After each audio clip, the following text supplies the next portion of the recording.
Diku në fshatrat e njësisë administrative Trebish në bashkinë e Bulqizës jetonin rreth 700 familje duke bërë një komunitet të shumë të rëndësishëm në lindje të bashkisë së Bulqizës, por pas viteve 90, ashtu si shumë fshatra të tjerë, as Trebishti nuk i shpëtoi hemorragjisë së largimit masiv të shqiptarëve nga trojet e tyre.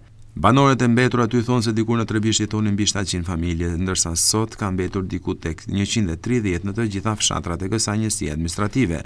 Problemet që mendojnë banorët që kanë mbetur se detyruan të tjerë të largohen janë që nga infrastruktura rrugore, kanalet vadice, ujë i pishëm që tarifohet a forfe, energji elektrike, shërbimi shëndetësor, i pastrimit të mbeturinave të tjerë. S'është futur lopat së është njeri këtu që punon në rruga ura, nuk i sjellin një makinë që të shpërndaj, për shembull, ku ka gropa, ku ka kështu. Zhavar si sjellin, jo ma të bëjnë me asfalt apo se.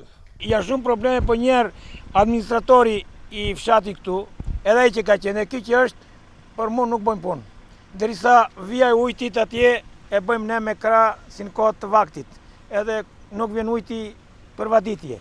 E kemi rrugën që shkojmë për Çelebi, kemi për i bret gjithë këto makina, pagojnë taksën shtet, ajë të shkojmë atje të shohim dëshmi okulare ku kalojmë.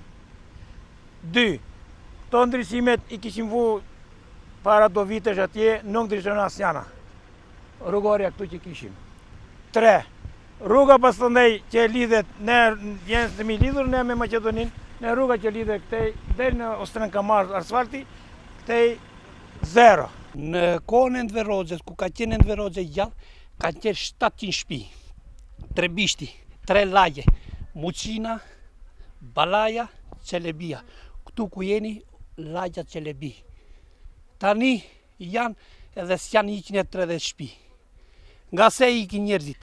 Qa investim, shikoni gjekundi, investim që të kanë bë, domethënë çaku dhe shikoni balt, ja shive ujti.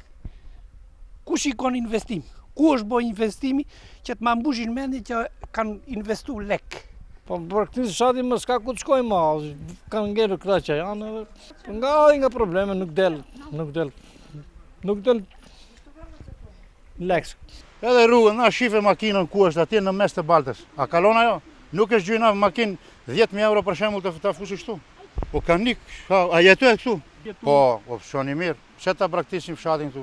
Se ne ky fshat është i vjetër, e kupton. Gjysh këtu kemi jetu neve. Si kryeministër ne i bëjmë thirrje që të vej dorë në Gollobort.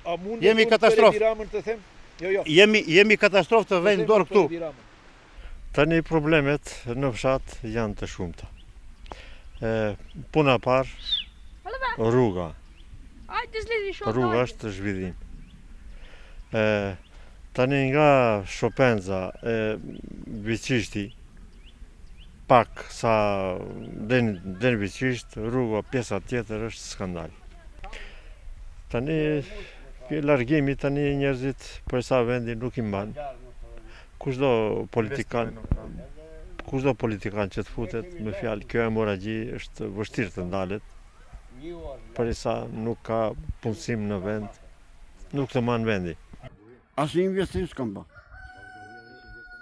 Ja unë praktikisht për shembull që banjon nuk e kisha instaluar atje ku duhet. Unë e kam shpinë atje larg. Ashtu. Edhe më thonë tash ta çoj poshtë atje ke projt për këtë kanalizimin e ujrave të zeza. Trebishtin si mbaj mend, Trebishti kishte shumë njerëz, shumë banor. Sot nuk ka aq shumë. Dita ditës ikin, largohen. Ta lëvizur çunat janë në Greqi. Njerin Lami, 2 të tjerë në Greqi, njerin e kam këtu me neve. Ja të dalësh shumë, nuk takon shumë njerëz, ndrysh atëre lëvizte këtu njerëz, shkonin vinim, takoheshin, tash vetëm. Ma shumë pleq, po ka dhe vetëm që janë pleqt. Të gjithë banorët kanë një mendim për politikanët lokale dhe qendror. Sipas tyre, premtime japin me shumicë në fushata elektorale, por sapo zgjedhjet të mbarojnë, nuk duken më aty. Për votime, domethënë, japim premtime, edhe asnjë gjë nuk zgjidhin nga këto premtime. E di domethënë se kot, si ja vlen që të shkosh para asnjëri. Ase majtë, ase djathtë. Një do janë. Dorë nuk vjen shteti, vetëm për votime vjen, do bëjmë këtë, do bëjmë atë. Po nesër këto janë, tani ja kemi marrë dorën, premtimet janë sa të kalojnë votimet edhe harrohen pastaj problemet që ngrihen në përgjithësi nga populli.